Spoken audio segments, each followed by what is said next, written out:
Los que estuvieron recién en la jornada de la mañana, creo que salimos todos muy enriquecidos con el análisis de la película y con las palabras de un guionista poeta que me parece muy atractiva esa combinación.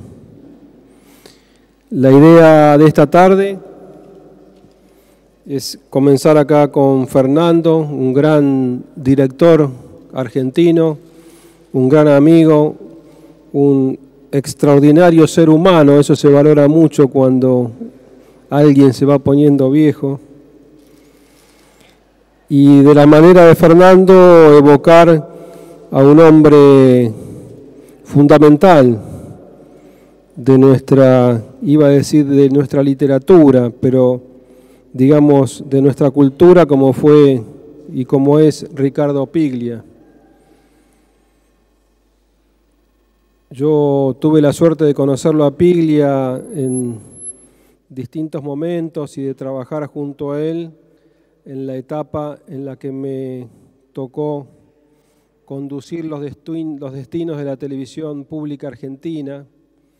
Ahí hicimos una serie sobre la historia de la literatura argentina, una serie sobre Borges, que creo que quedarán para siempre, porque queda para siempre Piglia y su mirada, ¿no? Y después la verdad que desde el punto de vista televisivo creo que son dos productos de alta calidad. Y también encontrar en Piglia un ser humano de una entrega, una pasión por la literatura, por el arte, por la cultura, un constructor, ¿no? Una pena enorme verlo en su enfermedad y un ejemplo de cómo, a pesar de sus problemas de salud, hasta el último día de su vida, produjo, trabajó y siempre como un joven entusiasta iba generando ideas y proyectos. A Fernando yo lo conozco hace muchos años. Él tiene una formación muy sólida en Italia y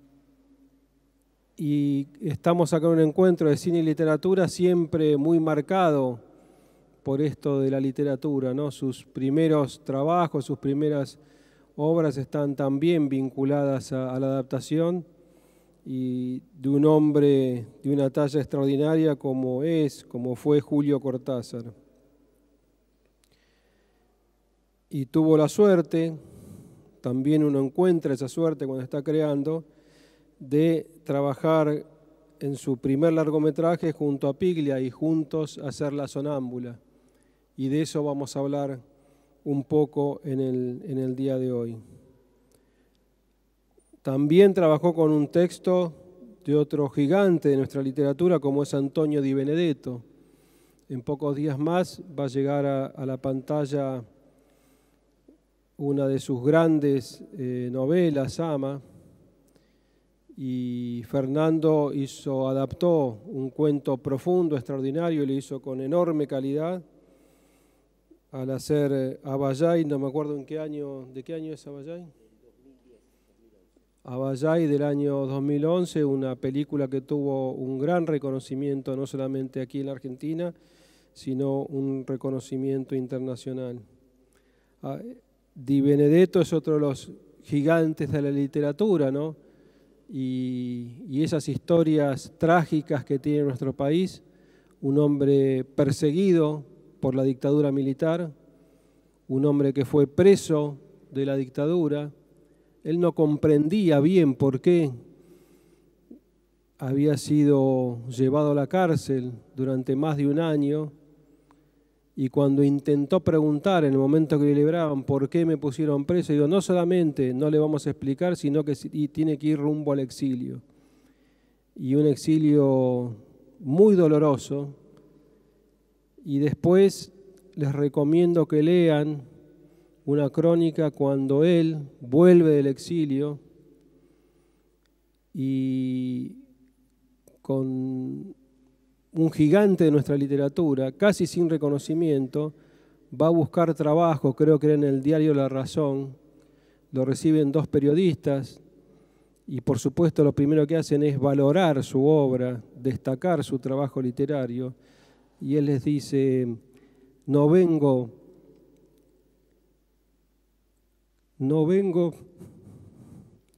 acá a aclamar elogios, sino a que me den trabajo, porque para sobrevivir necesito ganar aunque sea algunos pesos.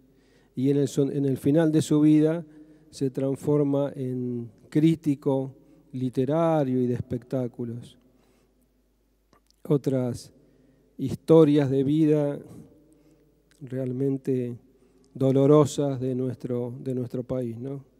Pero bueno, recordemos a Ricardo Piglia, que era una maravilla, y me parece que lo mejor es a tenerlo a Fernando hoy. Muchas gracias, Fernando, por acompañarnos. Es muy intenso lo que está ocurriendo en estos días acá, en estos encuentros, y seguro que con tus ejemplos vamos a seguir abundando en esta línea. Y me parece que vamos a utilizar el método que estamos siguiendo hasta ahora, una exposición tuya, trabajar con algunos ejemplos. No solamente vamos a abordar la Sonámbulos, sino también la adaptación que hizo junto a Piglia de Roberto Arlt, de Los Siete Locos, una serie que hicimos en la televisión pública, y me parece que, otros 3 nombres, ¿no? Fernando, Piglia y Roberto Arlt.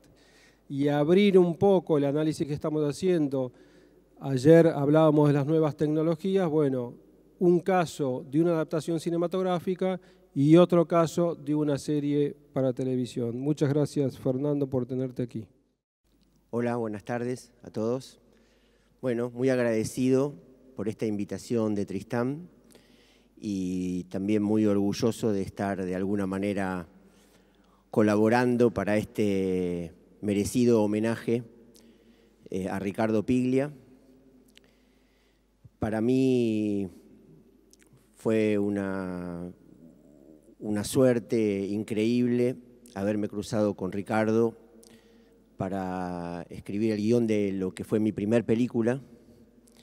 Él ya era un escritor consagrado y yo estaba tratando de hacer mi primer película de largometraje, así que debo decir que él fue muy generoso ya desde el principio, y después esas cualidades de las que hablaba Tristán de Ricardo, su generosidad y su pasión por la literatura y por el arte en general. Y bueno, voy a contar un poco cómo fue esta experiencia. Vamos a mostrar algunas breves imágenes de estas 2 experiencias creativas que tuve la suerte de compartir con Ricardo, que son La Sonámbula y Los Siete Locos.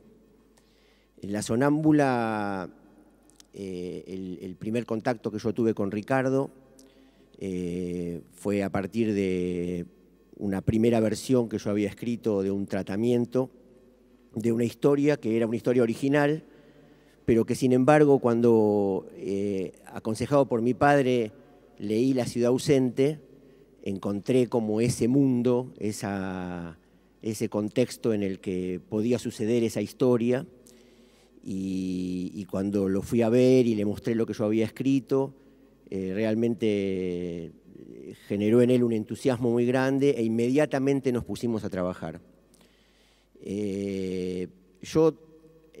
La experiencia a través de la cual había llegado a esas primeras páginas, como todas los puntos de partida son muy personales, yo estaba muy fanatizado con una película de Otto Preminger que se llama Laura, y que les recomiendo ver toda la obra de Otto Preminger, que es un gran director.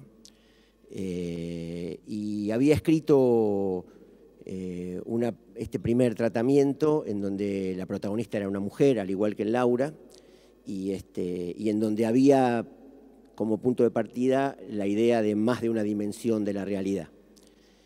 Ricardo, cuando leyó, tuvimos una dinámica de entregarnos material, leerlo, volver a juntarnos, volver a discutir de cada cosa.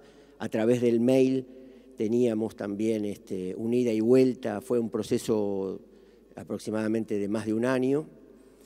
Las grandes líneas a las que Ricardo, digamos que yo recuerdo claramente que fueron esos elementos en los cuales su presencia desvió decididamente el proyecto en una dirección, fueron, primero, la idea de hacer una película de ficción fantástica que no fuera Philip Dick, que era nuestra referencia de la ficción fantástica en el gran cine. Para citar un ejemplo fácil, Blade Runner es como un ícono de la ciencia ficción basada en una novela de Philip Dick. Y la propuesta que él hizo era que lo que teníamos que hacer era una película de ficción fantástica argentina, y que para eso lo que teníamos que encontrar era la posibilidad de asentarnos en una tradición, en nuestra cultura, y la que él propuso fue una tradición literaria muy potente que nosotros tenemos, que es esa ficción fantástica que construyeron Borges, Bioy Casares y Cortázar. Y más específicamente, él indicó ciertas novelas y cuentos de estos autores.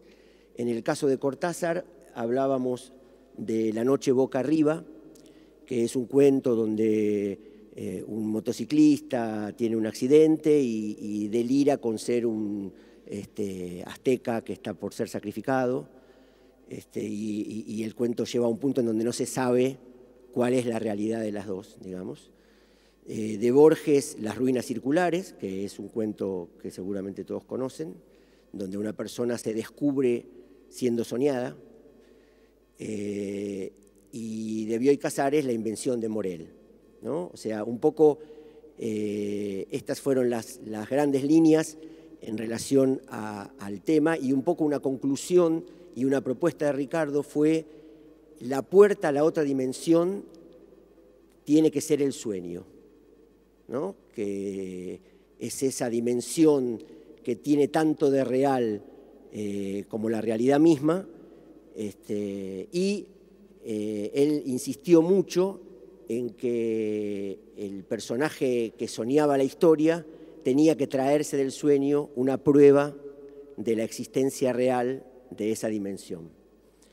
Y por último, algo muy importante que Ricardo puso sobre la mesa fue la idea de trabajar de la misma manera que lo hace Philip Dick en El castillo de cristal, creo que es, en donde el planteo inicial es una hipótesis, que es que los alemanes ganaron la Segunda Guerra Mundial.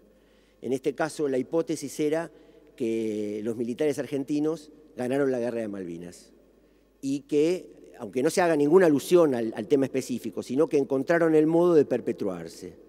Y entonces la idea era no dejar pasar la posibilidad de hablar de la dictadura haciendo una película no declaradamente política, aunque, como Ricardo muy bien decía, no hay género más político que la ficción fantástica. Y si uno se remite rápidamente a las grandes películas, podemos agarrar la más grande película de ficción fantástica de la historia del cine mundial, como es Metrópolis, que es una película profundamente política, y que además es una película que ilumina todo el género y que tiene una vigencia increíble. Y a quien no la vio, les recomiendo verla porque realmente es una película muy vieja y con una actualidad poderosísima, ¿no? Entonces, esto rápidamente nos puso frente a cuestiones genuinas, verdaderas de nuestra cultura y de nuestra propia vivencia, porque ambos habíamos vivido y padecido la dictadura. Y entonces eso allanó mucho el camino en la construcción de una historia que era profundamente compleja, especialmente porque nosotros teníamos la intención de hacer una película popular con la complejidad de estos autores en los cuales queríamos asentar la tradición. Y entonces un poco yo les quiero mostrar un tráiler que hicimos de la película, en donde se ve claramente la intención de que la película sea popular desde el planteo del tráiler, obviamente sin engañar al espectador, contándole de qué trataba la película, pero sí tratando de entrar en los códigos de una película que pretendía ir al cine, que de hecho lo fue, en una época donde no existían las leyes que existen hoy de obligatoriedad para que los circuitos estrenen las películas argentinas. Antes era una quimera estrenar una película como era en el año 98, ahora también es una quimera, pero para que se den una idea, para poder estrenar La Sonámbula, después de muchas vicisitudes y dificultades, encontré un amigo que mandaba su hijo al jardín de infantes con el nieto del señor Saragusti, que era el dueño de los circuitos y de los cines. Y entonces yo me fui a la salida del jardín a implorarle que por favor estrenara nuestra película, que era el corolario del trabajo de un montón de gente a lo largo de varios años, y que esta persona se apiadó de mí y permitió que la película se estrenara. Así que si les parece, podemos ver el tráiler de La Sonámbula. En el futuro, un experimento con nuevas armas psíquicas provocará la pérdida total de la memoria. En el año del bicentenario de la Revolución de Mayo. ¡Despertemos! No podemos creer más en lo que nos dice que somos. El miedo es el enemigo. Vayamos hasta Gauna, porque Gauna... 300.000 personas no saben quién carajo son.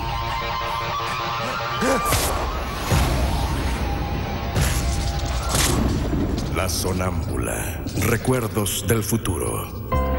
¿Crees que no quiero tener una familia? Ver a mi niño crecer. Pero no puedo creer en una familia a la que no recuerdo. Porque yo sí puedo.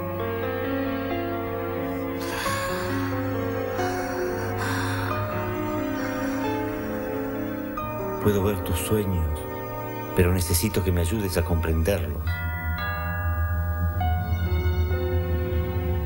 Encuéntrenla.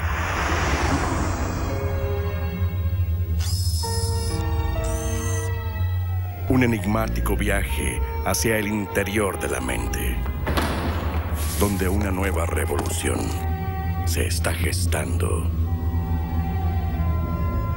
Gauna nos espera. Gauna no existe. Despierte. Quiero dejarla ir. Se volvió loco. El miedo es el enemigo.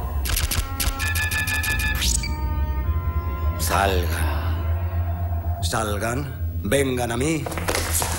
¿Qué mierda sos, hijo de puta? ¿Qué carajo querés? ¡Es el fin! ¡El fin del mundo! Queremos saber que estás bien, Kluge. Es rutina. Simple rutina. Una historia de amor, fuga y rebelión. Eva Rey. La Sonámbula. Nadie sabrá quién es realmente. Yo no mato gente, no soy un asesino. ¡No me sale, no puedo! Como un pajarito, yo quiero volar. ¡El fin del mundo es una mujer que se despierta! El futuro está muy cerca. La Sonámbula. Recuerdos del futuro. Al final el locutor dice, el futuro está muy cerca, y nosotros en esta situación podríamos decir, el futuro ya pasó. Y eso le da un interés mayor, me parece, a la película, porque, bueno, la película hipotiza un bicentenario de la Revolución de Mayo, que además, otro de los múltiples propuestas de Ricardo, que me voy a ir acordando más y más, era la idea también de hacer un espejo con lo que fue el centenario. En el centenario de la Revolución de Mayo hubo una tremenda represión para que la ciudad y el país estuviera, exactamente, para que los extranjeros que venían a las celebraciones no encontraran un país con las problemáticas sociales que existían, ¿no? Bueno, como habrán visto, esta película tiene una característica bastante innovadora, además del relato, que en sí es complejo y arriesgado e innovador, tenía el hecho de los efectos visuales en el cine, que hasta ese momento no solamente existían en la publicidad, y como Ricardo decía, lo que tuvimos que construir fue una Buenos Aires onírica, porque básicamente la trama de la película es la historia de una mujer en un pueblo de provincia que tiene una pesadilla en la que ella viaja al futuro en Buenos Aires, en donde lo que sucedió fue que hubo un accidente con gas del olvido que provocó pérdida total de la memoria en cientos de miles de personas.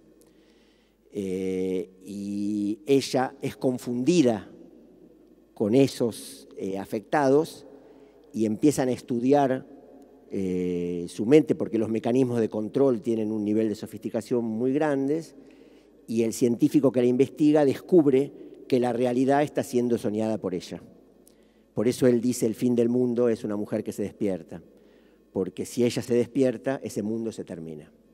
Y justamente ella tiene una historia de amor con el personaje que hace Eusebio Poncela, que es Kluge, que es una persona que perdió la memoria, y el Estado lo rehabilitó diciéndole quién era, que era el mecanismo con el cual el Estado rehabilitaba, y lo que le dicen es que es una espía que trabaja para el Estado, y le piden que él la acompañe a ella hasta donde está Gauna, que es el principal revolucionario que está llamando a descreer de esa realidad.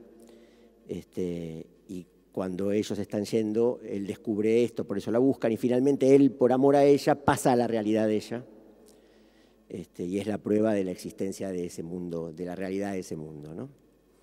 En esta trama, que les cuento un poco para que sea soporte de una pequeña escena que vamos a ver, hay una escena que a mí me gusta mucho, que está medio en la mitad de la película, que es este señor al cual le dijeron que es un espía que trabaja para el Estado, le asignaron una mujer y un hijo que estaban cerca de él cuando se produjo la pérdida de conocimiento, y él va a la casa y tiene un diálogo amoroso, un diálogo vincular con ella, porque él se va a ir con esta extraña mujer a acompañarla a ver si encuentra a Gauna. Y me gusta esa escena porque es una escena que con el preámbulo de toda esta situación narrativa es muy interesante, pero sin el preámbulo también es interesante en sí misma y podría ser parte de una película realista también, ¿no? Así que paso esta breve escena entre Eusebio Poncela y Noemí Frenkel, que es una gran actriz.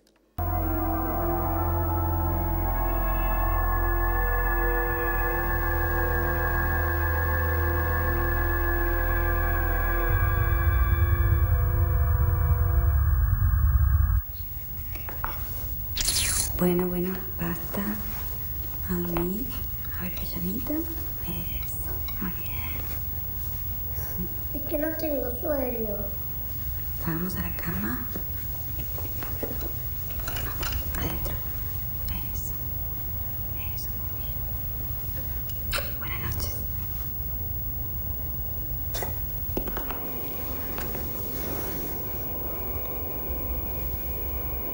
Andrés y yo necesitamos que te esfuerces más. Nora, ya hice todo lo que pude.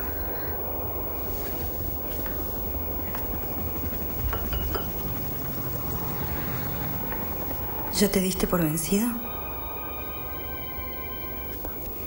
Yo ahora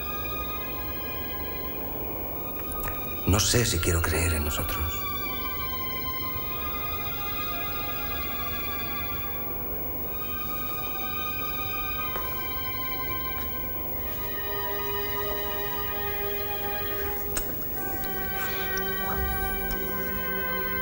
Pero ¿y Andrés? Andrés te tiene a vos.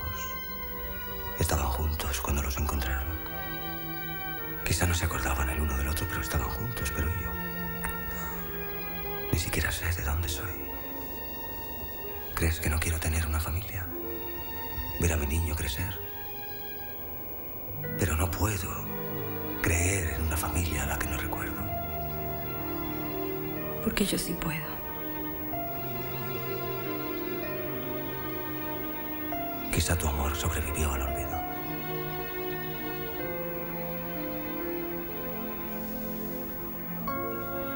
Me voy.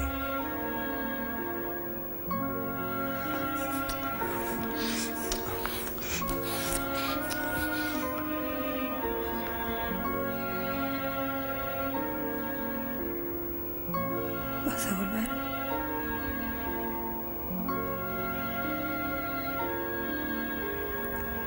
Como tenemos también para hablar de Los Siete Locos, si quieren podemos hablar un poco más de La Sonámbula. No sé si querés hacer un comentario y pasamos a Los Siete Locos. Dale, bueno. Bien. Afortunadamente la película le gustó mucho a Ricardo Piglia. Y eso fue muy importante porque la acompañó en su estreno y luego, gracias a haber compartido esa experiencia de creación conjunta,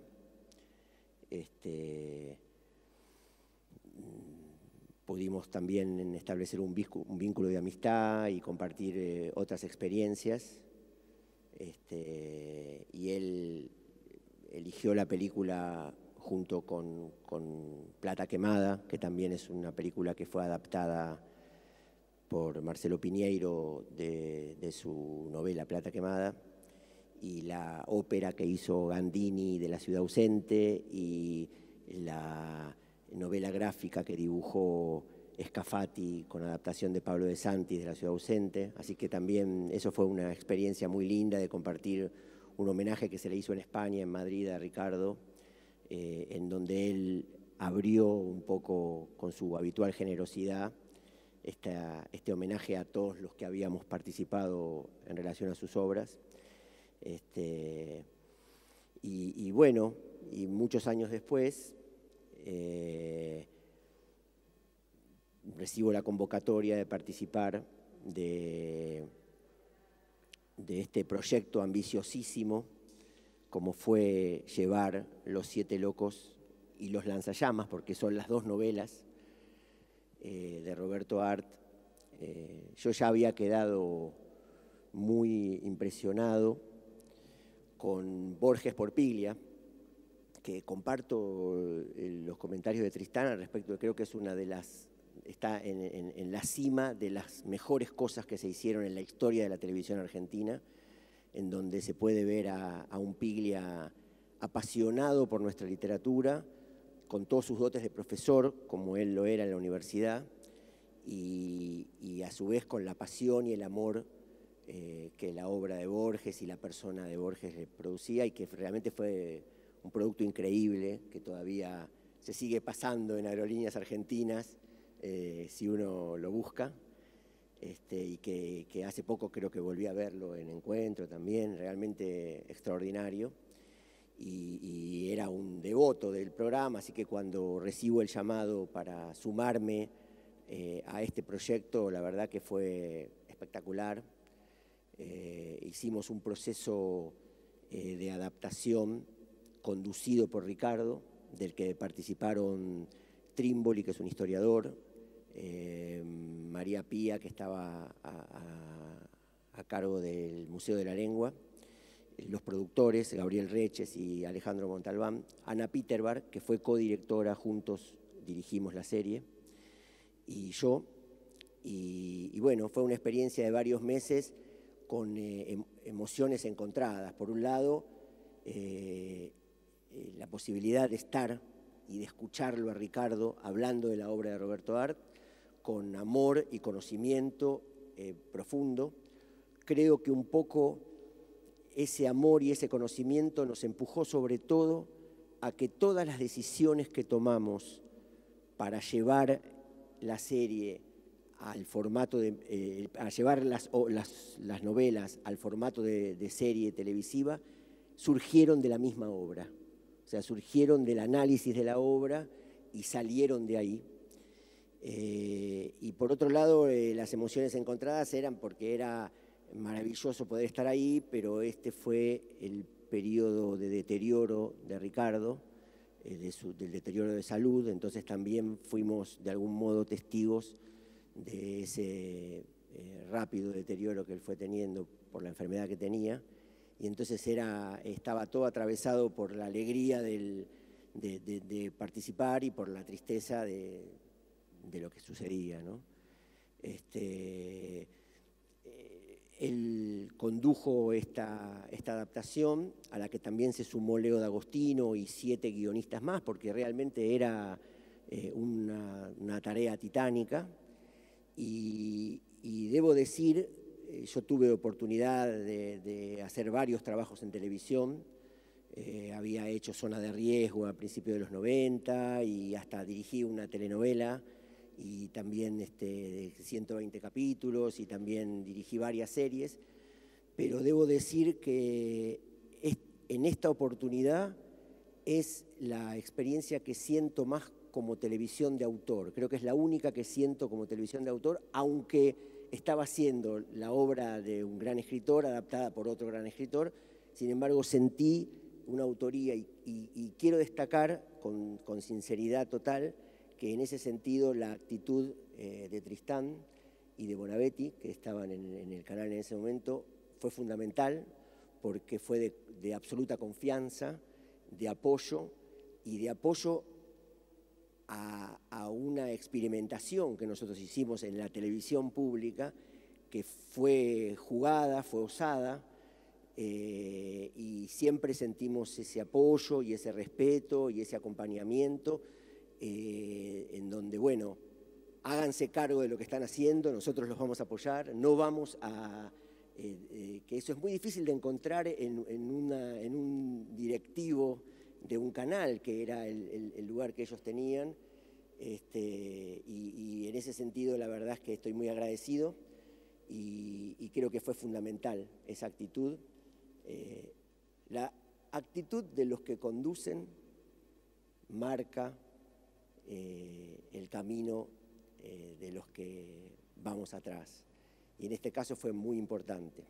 Ya la decisión de hacer Los 7 locos y los lanzallamas y de hacerlo con una adaptación de Ricardo Piglia ya era toda una actitud, pero esa actitud se sostuvo. Y entonces eso permitió que nosotros, con Anna Peterberg, que también tenía mucha experiencia en televisión, pero que también había dirigido una película con Viggo Mortensen, una película que se llama Todos tenemos un plan, por lo tanto tenía la espalda y la cintura de haber hecho una película con la Fox atrás y con una estrella de Hollywood y de haber dirigido series. Era muy importante porque esta es una serie que hicimos toda íntegramente adentro del canal, con los técnicos del canal, y la bandera fue el amor por lo que hacíamos, y creo que triunfamos. Los técnicos terminaron leyendo las novelas, tenían remeras que decían Los 7 locos, que ellos mismos se hacían imprimir. Al principio obviamente era una actitud más laboral, pero al comprobar la pasión con la que nosotros encarábamos el proyecto y la seriedad con la que la encarábamos, y una de las premisas con las que nos lanzamos incluso desde el trabajo de adaptación con Ricardo fue: ¿qué podemos hacer en este contexto productivo que realmente represente la obra que estamos adaptando?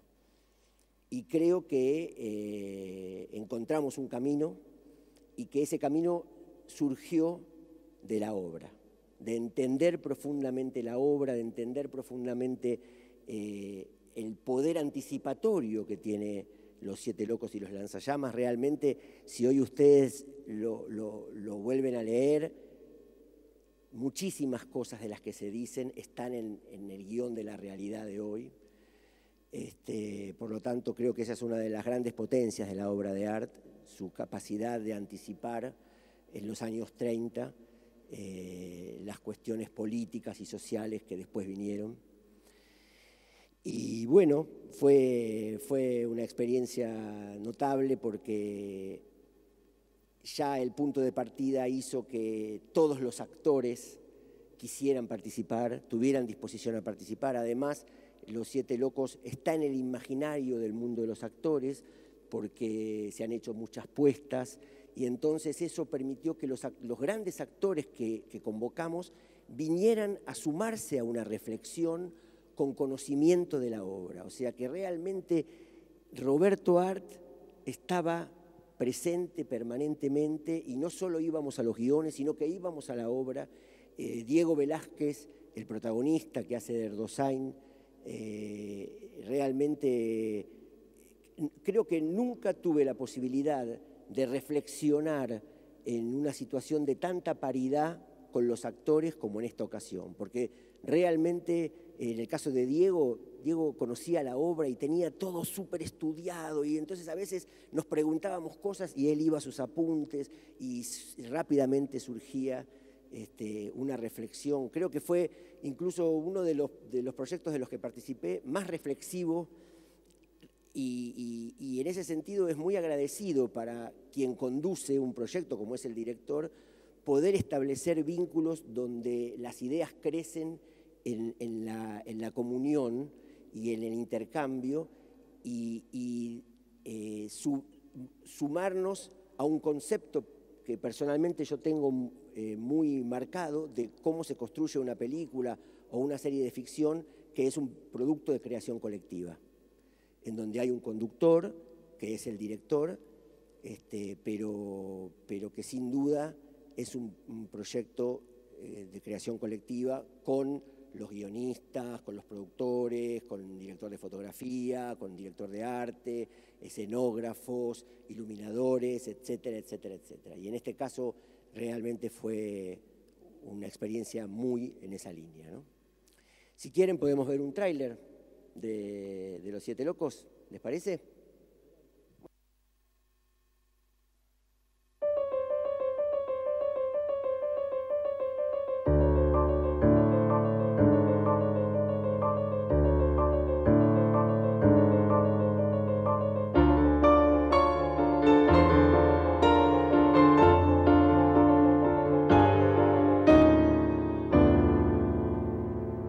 ¿Sabe que lo están buscando por toda la ciudad?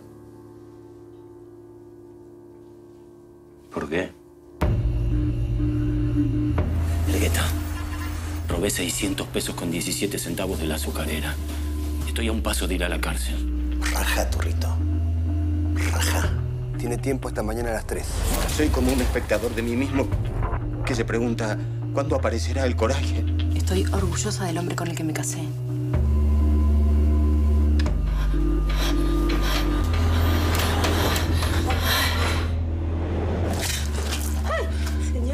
Parece que vos necesitas un hombre que te quiera. Algún día algo monstruoso va a estallar adentro mío. Creo que sería importante aclararle al señor Erdosain que no somos ni bolcheviques ni fascistas. No, o sí, o las dos cosas. ¿Ustedes creen que las próximas dictaduras van a ser militares? No, señor. Las próximas dictaduras van a ser de los reyes del petróleo, del acero, del trigo. Ellos tienen el verdadero poder. Y los militares y los políticos serán los peones. Yo pienso como usted. El futuro no está en el campo de batalla. Se vienen nuevos tiempos. El próximo ataque tiene que ser con fosgeno. Un gas. Es simple y barato. Es como una niebla amarilla. Y mueren miles de manera silenciosa. No les extrañará saber que en el ejército argentino hay hombres desengañados de la teoría democrática. ¿Usted cree que El Hindenburg se incendió por accidente justo en New Jersey. ¡Hipólita! ¿Se puede estar peor que esto? Es necesario que nuestros niños se críen en un ámbito revolucionario. Es cierto que con estas proclamas enviadas a la redacción están buscando publicitarse. Pero ¿y si no mienten? Erdosain, usted es un componente muy importante para nuestra organización. Casi es el hombre que buscamos crear. Ah, usted es el famoso Erdosain. Estuve a punto de mandarle un paquete con una serpiente venenosa. Pero después dije... Remo es tan pobre tipo. A ver si entendí bien. Secuestramos al primo de su mujer. Lo torturamos. Le prometemos que lo vamos a liberar después que cobremos la plata de la herencia. ¿Y después? Lo matamos.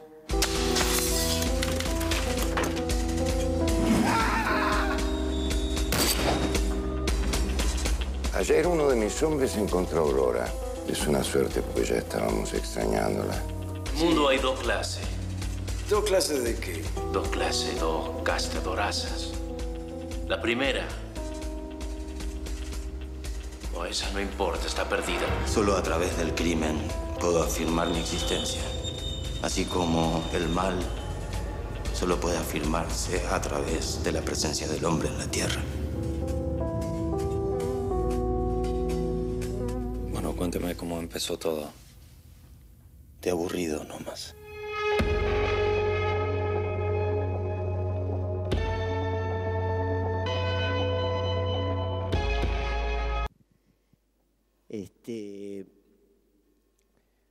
Una de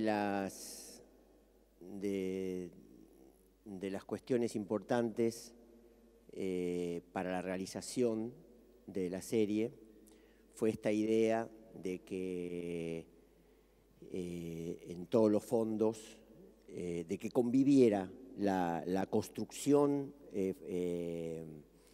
ficcional que nosotros hacíamos con material de archivo de los años 30. Y a la vez, en cada capítulo, había una película muda, que era como un prólogo, que tenía que ver con escenas de los protagonistas en otra línea de tiempo, que es una característica de la novela. Otra de las, o sea, ese fue un punto importante para la construcción de lo visual, digamos, ¿no? Pero que sale de una premisa que baja Ricardo Piglia, que es la idea de mantener la época, que la película transcurra en el momento histórico en que transcurren las novelas, que creo que es una idea muy acertada, y siempre está la tentación cuando uno hace una adaptación de traerlo a la actualidad. Primero porque hacer una ficción de época implica una dificultad productiva muy grande y es errado encararla si uno no tiene la consistencia productiva como para hacerlo. Pero creo que en este caso eso potencia, esa decisión potencia el poder anticipatorio de la obra de Roberto Art. Y uno escucha, por ejemplo, el discurso del astrólogo y parece que estuviera hablando de hoy, ¿no? Es increíble, ¿no? Y después otra de las premisas que fueron importantes, y acá no tenemos que olvidarnos de algo que es importante, que es, en principio, esta idea de adaptar una obra literaria de nuestra propia cultura con tanto peso, inexorablemente nos vincula con las anteriores experiencias realizadas. Y entonces era imposible obviar el hecho de que hay una película de Torres Nilsson, que es uno de nuestros grandes directores de nuestra historia del cine, adaptada. Por lo tanto, también intentamos establecer un diálogo con... tal vez, junto con La Tregua, el más importante elenco de la historia del cine argentino. Norma Leandro, Alfredo Alcón, Luis Politi,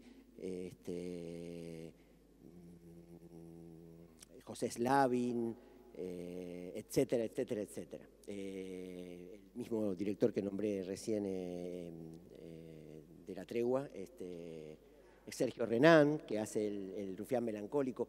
Y eso también era algo interesante, divertido y enriquecedor, que con los actores era imposible no hablar del personaje que había compuesto aquel otro actor. O sea, que termina insertándose, o sea, termina toda la experiencia corriéndonos de un lugar fácil que a veces los estudiantes de cine, cuando pasamos por esa etapa, tenemos la tentación de hacer algo nuevo, ¿no? Algo nuevo, algo nunca hecho, cuando el primer paso y más enriquecedor todavía es poder darse cuenta que uno es parte de una cultura, que hay una larga historia de esa cultura y que uno no va a ser más que un eslabón más, con suerte, de eso, ¿no?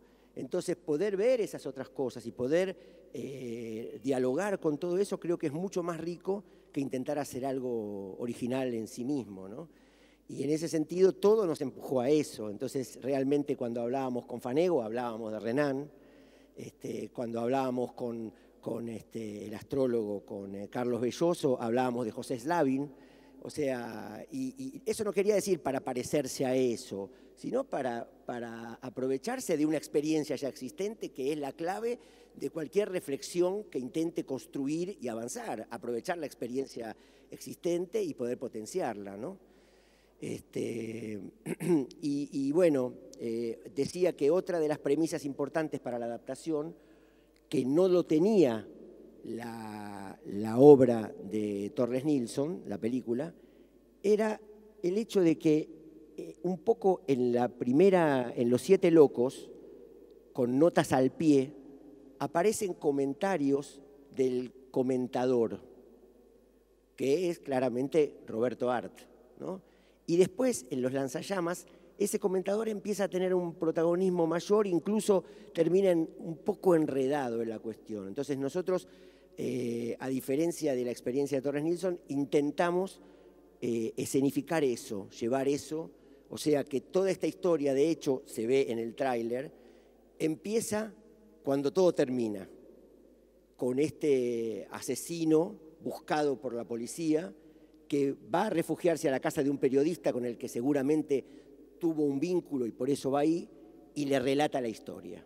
Es un poco, corre un poquitito la adaptación de aquella que había hecho Torres Nilsson y a la vez nos ayudaba mucho en la idea de un espacio donde se pudiera dialogar de las cuestiones que después se escenificaban, y para una serie también era muy, muy agradecido, ¿no?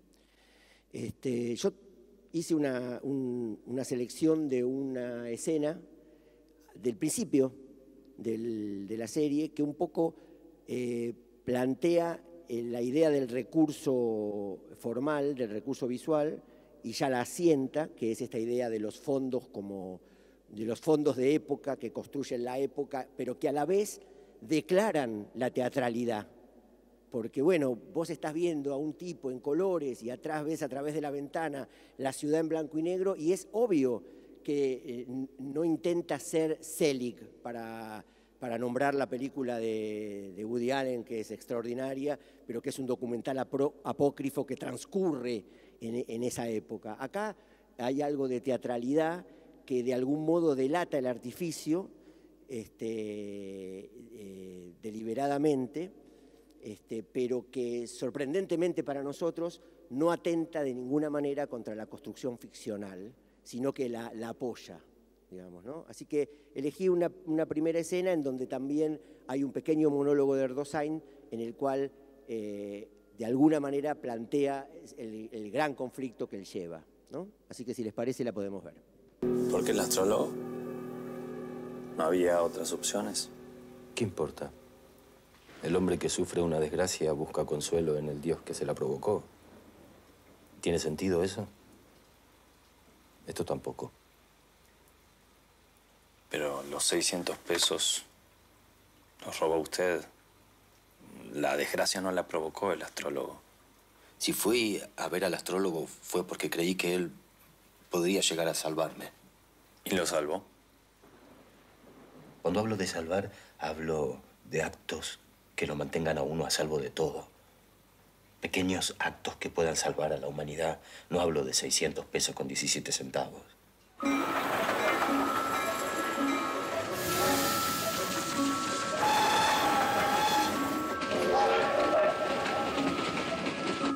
El astrólogo era igual que yo. Un misterio para sí mismo. Si fui a verlo, fue porque sabía que él iba a entender que ese robo había sido una necesidad. La necesidad de afirmar mi existencia, como solo el mal afirma la existencia del hombre en la tierra. Recién ahí yo podría transformarme en otro Erdosain. Uno distinto a los miles de Erdosain anónimos que hay infectando el planeta.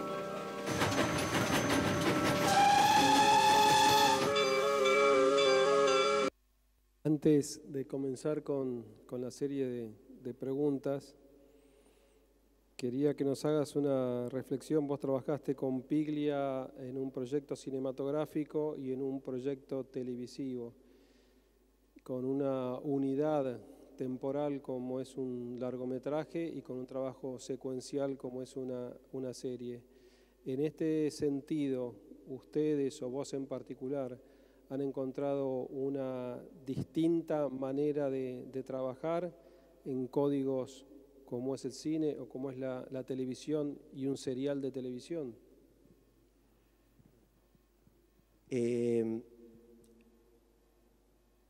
Por un lado, estábamos ayudados por el modo de emisión. Digamos, estos programas se pasaban martes, miércoles, jueves y viernes, y el sábado se volvían a pasar los 4 uno atrás del otro. Por lo tanto, la idea de unidad, si bien parcial, existía. Y a la vez también existía que el martes se pasaba el 1, el miércoles cuando se pasaba el 2 había un avance del 1 previo, que es un código televisivo, digamos, o sea, te vuelvo a...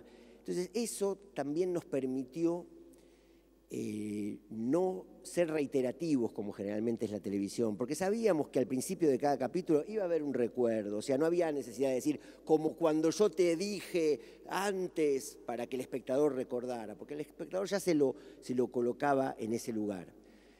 Entonces eso personalmente nos empujó a un pensamiento que yo tengo que no sé si es acertado, pero que es verdadero. Yo creo que hay códigos de la ficción que exceden el formato.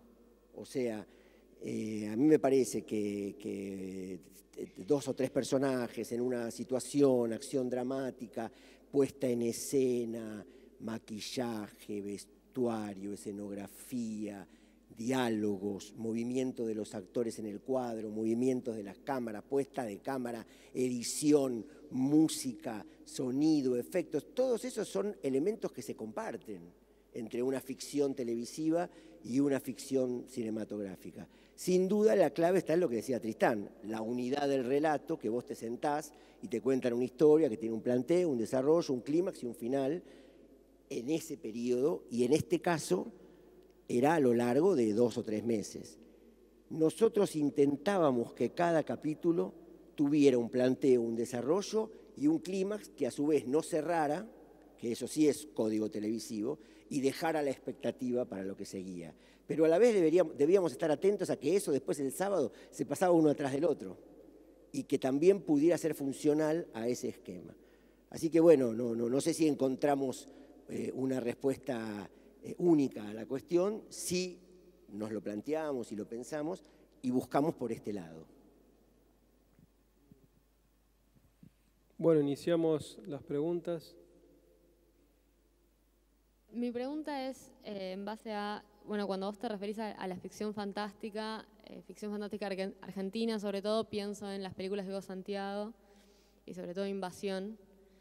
Y bueno, me preguntaba mientras veía un poco el material y lo que decías vos, si estas películas fueron una influencia en su momento a la hora de de pensar el guión, de pensar el argumento y de pensar la estética, y si no, o si en tal caso pensás que hoy retrospectivamente se podría plantear un diálogo histórico entre esas películas.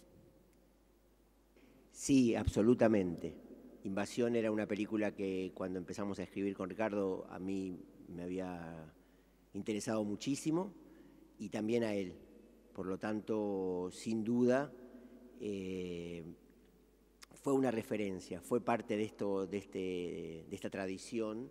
Bueno, el guión de Invasión es de Borges y de Bioy Casares, por lo tanto, digamos, la respuesta está implícita un poco en esta tradición en la que nosotros buscamos enraizarnos. Y a mí es una película que me gusta mucho. La profunda diferencia con Invasión, que tiene que ver con la época también, y que en ese sentido también queríamos hacer una película que nosotros estrenamos en el año 98, que fuera una película de su tiempo, es que en Invasión la construcción del universo es mucho más cercano a un cotidiano, exactamente, y a un cotidiano naturalista, digamos, es la cancha de Boca, es esos lugares con esos tipos, con ese vestuario, y el blanco y negro, que no es un dato menor, digamos, que también nosotros utilizamos. Pero nosotros utilizamos el blanco y negro y el color con una intención narrativa, porque si bien no lo declaramos a lo largo de la película y recién en el final uno puede entender que se trató de eso, el blanco y negro es el sueño de ella y el color son los flashes de su realidad. De hecho, la película empieza en color y termina en color. O sea, empieza en color con ella durmiendo y termina en color con ella que se despierta.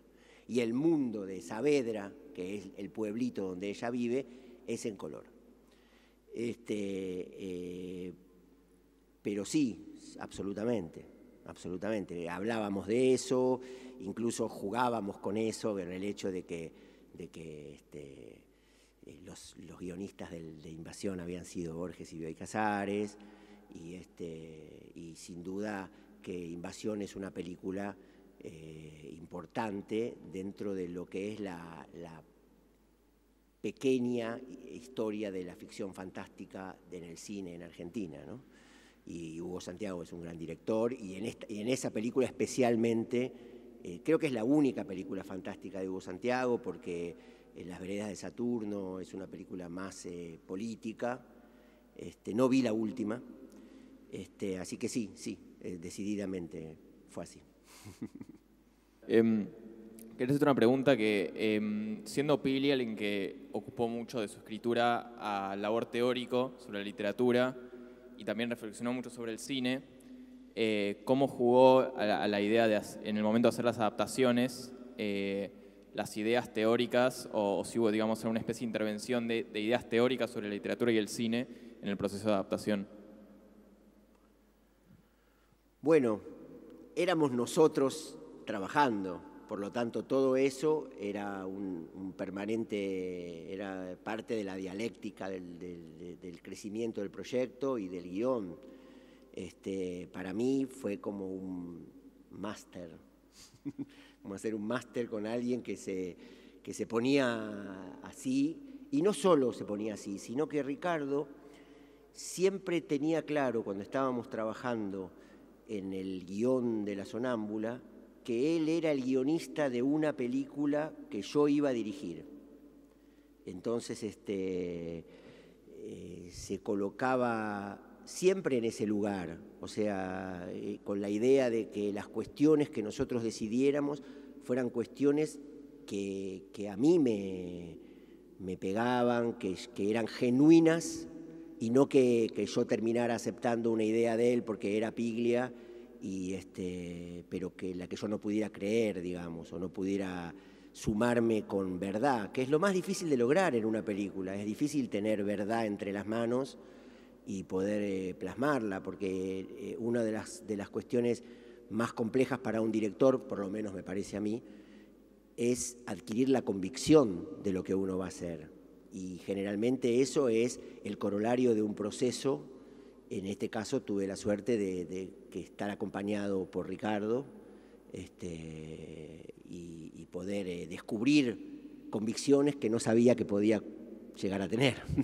Pero a la vez su actitud siempre fue muy modesta, muy modesta. Él incluso era algo que repetía: esta es la película que vas a dirigir vos, es tu película. O sea, yo tengo que ser funcional y el trabajo nuestro tiene que ser funcional a eso, a que vos llegues creyendo en esto, mucho más que ninguna otra cosa, ¿no? Pero sin duda, bueno, para mí, fundamentalmente eso que vos decís era lo que luego de un encuentro nos empujaba a salir a ver 6 o 7 películas de las que se hablaron, o a leer los cuentos o las novelas de las que sin duda era Ricardo quien las traía, porque había una escena en la que podíamos pensar tal personaje con esas características. Así que fue increíble para mí eso también, ¿no? Quería preguntarte acerca de cómo trabajaron elementos del policial, si es que lo trabajaron en La Sonámbula. Gracias. Absolutamente. Siempre tuvimos claro eso, y en ese sentido Ricardo era muy específico en la construcción de la estructura, en qué cosas primero, qué cosas se planteaban, qué cosas se dejaban qué cosas se develaban. Y en ese sentido hubo una decisión que él sostuvo mucho, que era la idea de no develar esto es sueño, esto es realidad, sino que el espectador pudiera construir en el recorrido y el final pudiera terminar de darle los elementos como para finalizar esa construcción. Sin embargo, yo creo que la película tiene una potencia también importante en la posibilidad de que el espectador pueda construir una historia que no sea exactamente la que nosotros contamos. Y en ese sentido, yo tuve que renunciar en el acompañamiento de lo que era mi primer película. Yo tenía la tentación de explicar la película, porque uno, digamos, especialmente después de hacer mi primera experiencia al hacer una película, quería que la gente entendiera. Y entonces, y Ricardo era muy, en ese sentido, no hace falta explicar nada. O sea, la película es esa, y si la gente entiende otra cosa, es de igual validez porque es una obra, digamos, ¿no? Pero al principio, esa tentación que yo tenía de explicar me llevó a hacer un pequeño numerito, del cual me arrepiento un poco ahora, pero que es divertido para reírme un poco de mí mismo también, que por ejemplo en La Habana yo presenté la película y dije así, bueno, estar acá es un sueño para mí, que era verdad además. Por eso quiero pedirles que me dejen sacarle una foto para tener una prueba de que fue verdad. Entonces le sacaba una foto al público. Y de esa manera intentaba yo explicar la película que después iban a ver. Pero bueno, rápidamente desistí de eso. Pero tengo 2 o 3 fotos de varios festivales del público, que es un lindo recuerdo. Hola. Sí, quería seguir la línea de Ana, que preguntó sobre la propuesta estética. ¿Cómo pensaste las locaciones y, de alguna forma, quién fue el jefe de locaciones y quién fue el director de casting? Bueno, estamos hablando de La Sonámbula, ¿no? Estamos hablando de La Sonámbula, ¿no? Bueno, me das pie a que termine algo que había iniciado cuando hablábamos de Invasión, que la diferencia con Invasión, además de todas las diferencias que puede haber, tiene que ver con que en La Sonámbula hay efectos visuales, hay una construcción de un universo apoyándose en cuestiones tecnológicas de ese momento que permiten construir esa Buenos Aires onírica de la que todo el tiempo hablaba Ricardo. Y eso fue un elemento de discusión muy grande entre el director de fotografía y la directora de arte. El director de fotografía era José Luis García, que es un director de fotografía muy bueno, que además es un documentalista que hizo varios documentales que les recomiendo ver, especialmente La chica del sur, que es bárbaro, y también tiene un documental sobre Cándido López, el pintor de la Guerra del Paraguay. Y también la coyuntura, que a mí personalmente el azar y la coyuntura me parece que son en el cine muchos más importantes que cualquier expresión, digamos, ¿no? La coyuntura era que existía la posibilidad, hay que decir que La Sonámbula es una película independiente, es una película que se hizo con un premio de ópera prima, que era un dinero acotado para hacerla. Y teníamos la posibilidad de asociarnos con una empresa de postproducción muy importante, que se llamaba Metrovisión en ese momento, y que no fue un dato menor a la hora de tomar las decisiones. A la vez está esta idea de que yo quería hacer una película que fuera del momento en que la hacíamos, digamos, que a diferencia de Invasión construye el universo, que lo construye maravillosamente, sin apelar a recursos, digamos. Invasión está más en la línea de Alphaville, una película de Godard que transcurre en otro planeta y que no tiene efectos visuales de construcción visual, digamos, ¿no? A mí me seducían los dos caminos y sin duda el camino de Invasión es más ecléctico, pero también me seducía la idea de experimentar con cosas que nunca había experimentado antes, que era construir una Buenos Aires que era un collage de muchas Buenos Aires, agarrando distintos elementos de distintos lugares y poniéndolos todos juntos. Y bueno, tomamos ese camino después de mucha discusión y bueno, la directora de arte de la película fue Vera Español, que en ese momento era una directora de arte que trabajaba mucho en publicidad. Y el director de casting, de casting, ¿me dijiste, o del scouting?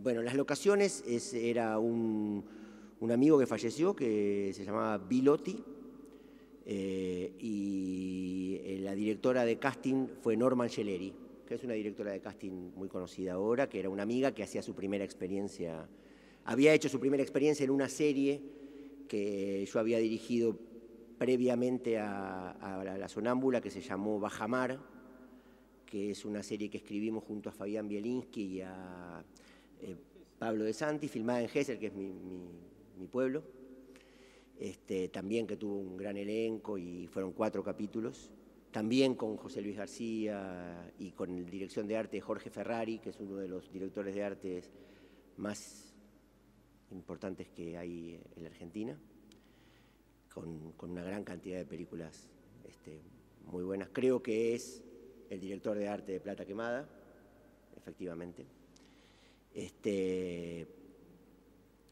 Y bueno, de todas maneras, digamos, todo esto fue una construcción en el tiempo, como es siempre en una película, producto de discusiones, de búsquedas, de encontrar cosas, de decidir cosas, pero la coyuntura fue importante a la hora de tomar esas decisiones y nosotros preferimos, digamos, en ese sentido, yo preferí inclinarme por construir un universo aprovechándome de esos elementos que teníamos y darle a la película una propuesta visual más impactante.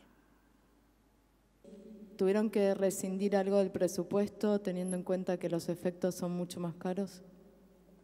Mirá, ese costo lo asumí yo personalmente, en el sentido de que todo el proceso de postproducción llevó 1 año y medio en una empresa de postproducción que se dedicaba a hacer publicidad.